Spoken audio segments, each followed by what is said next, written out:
from the preliminary conference to the pretrial conference. We're bookending a significant part of the case. So there's going to be your legal documents that bring you to court. So litigation documents, one side suing another.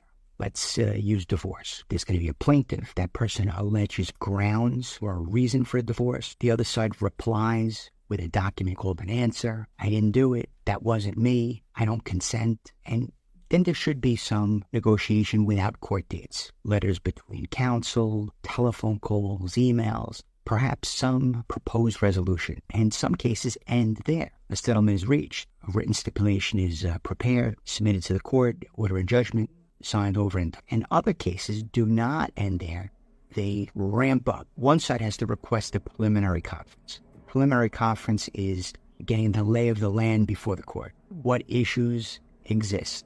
Like there's a sort of a fill-in-the-blanks legal court form, grounds, you write them in, and counsel's names and addresses, and where retainer agreements submitted, where statements of net worth submitted, right? And the court will ask you a series of things. Are there children? And what can be narrowed down? And then what will each side ask for in terms of discovery? Depositions, EBTs, written interrogatories, discovery and inspection, a range of discovery tools, some disclosures, trading of different authorizations. Then there'll be some other conferences, a compliance conference, and then a trial date can be set. And, we're months into it, or a year into it, or 2 years into it, depending on the speed of the court and the circumstances. And once you set a trial date, they'll back into a pretrial conference. At that pretrial conference, again, depending on the judge, you may have to have your trial notebook. You may have to have all of your exhibits. You might have to exchange documents.